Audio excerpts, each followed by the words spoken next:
उल्हासनगरच्या विठ्ठलवाडी परिसरातून माणुसकीला काळिमा फासणारी एक धक्कादायक घटना समोर आली आहे।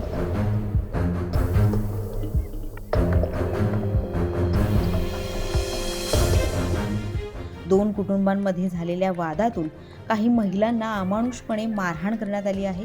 ही मारहाण इतकी अमानुष पद्धतीची होती की या महिलांना रस्त्यावर अर्धनग्न करून त्यांच्या गळ्यात चपलांचा हार घालून त्यांची धिंड काढण्यात आली।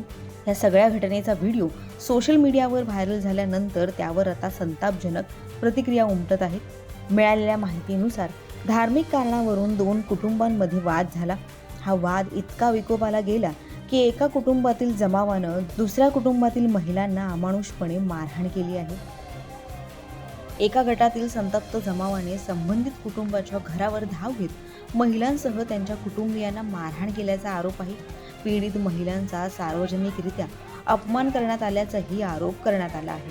या संपूर्ण घटनेनंतर पीडित कुटुंबानं विठ्ठलवाडी पोलीस ठाण्यात धाव घेत तक्रार दाखल केली। या प्रकरणी पोलिसांनी गुन्हा नोंदवून 2 जणांना ताब्यात घेतलं आहे, तर इतर आरोपींचा सध्या शोध सुरू आहे। संतापजनक म्हणजे हा सगळा प्रकार दिवसाढवळ्या रस्त्यावरती घडत असताना या महिलांना अमानुषपणे मारहाण होत असताना तिथं उपस्थित असलेल्या कोणत्याही नागरिकांना पुढे येत या महिलांना वाचवण्याचा प्रयत्न केला नाही। दरम्यान या सगळ्या प्रकारावरून आता पीडित महिलांनी आम्हाला न्याय मिळावा अशी मागणी पोलिसांकडे केली आहे। 6 बजे हमारे घर पे पत्थर मारने लगे लड़के लोग। कल भी कंप्लेंट दिया, कल भी मेरी मम्मी का सिर भी फाड़ दिया, भाई लोग को घर से मार के भगा दिया। आज तो फिर वो लोग ने हद ही कर दी, मेरे को कपड़े फिकड़े फाड़ के मेरे को नंगा करके उधर रास्ते पे मारा है बहुत। मेरी माँ को भी बहुत मारा है, बाल बिल सब काट दिया, हमारा बाल बिल सब काट दिया, वो खून का रास्ते पे एकदम सुला सुला के मारा, चप्पल का हार भी पहनाया, हमको पूरा कपड़ा फाड़ दिया हमारा। बस हमको न्याय चाहिए और दूसरा कुछ भी नहीं चाहिए। इस घटना में कितने लोग शामिल थे? 25 से 20 जन थे वो लोग, बहुत जन थे मारने वाले। 50 जन थे वो लोग, बहुत जन। विठ्ठलवाड़ी, अपना विठ्ठलवाड़ी हड़कमई माता चौक पे शिवसेन ऑफिस में भी मारा हम लोग को, प्रमुख के सामने हमको मारा उधर शिवसेन ऑफिस में। कोई कुछ नहीं बोला, पुलिस के सामने जीप में से निकल के मारा हम लोग को, तो भी कोई कुछ नहीं बोला। और मेरे को पंडा भाईचंद वाघेला और उसके 4 बेटे, उसकी बहन, उसकी लड़की, वो लड़की का जवाई, उसका भी, सबने मेरे को 8 से 15 जन ने मेरे को मारा है। कारण कुछ भी नहीं था। कल माता का भंडारा था, तो भंडारे में मैं गया तो मेरे को वहाँ से भगा दिया। तो मैं बोला भाई क्यों मेरे को भगाया? तो बोले हमारी माता का त्योहार है, तेरा इधर कुछ काम नहीं, तू यहाँ से निकल जा। बस इतना ही था बात। किसको मारा है? मारा, मेरे को मारा, मेरे भाई को मारा है, मेरी मौसी को मारा है बड़ी वाली,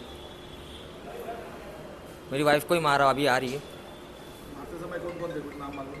मारते समय सोनू पंडा वाघेला, उसका दूसरा भाई महेश पंडा वाघेला, रोहित पंडा वाघेला, और अपना वीनू का लड़का था नितिन, और उसका जवाई था, वो भी नितिन नाम है उसका भी, और वीनू थी पंडा की बहन, और पंडा की लड़की थी जूली। इस बारे में पुलिस में शिकायत की आप लोगों ने? किया कुछ भी, मतलब पुलिस वाले ने इधर बोला कि वहाँ पे भला इलाज करो, उसके बाद जाके बात करते।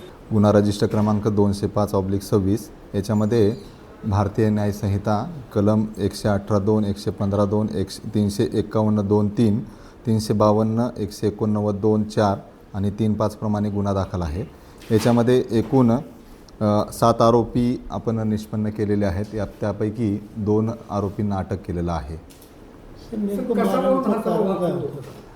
हे दोन्ही गट जे आहेत ते एका समाजाचे आहेत आणि त्यांच्यामध्ये त्यांच्या काही जातीच्या याच्यातून वाद झालेले होते आणि त्या वादातून हा परस्पर विरोधी 2 गुन्हे दाखल झालेले आहेत।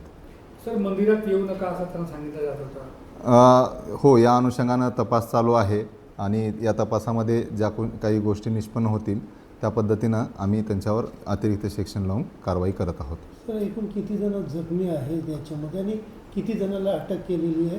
याच्यामध्ये अजून काही गुन्हे दाखल करण्यात? याच्यामध्ये जखमीवर उपचार झालेले आहेत आणि त्या अनुषंगानं आतापर्यंत जे 7 आरोपी निष्पन्न केलेले आहेत आणि त्यापैकी 2 आरोपींना आपण अटक केलेली आहे।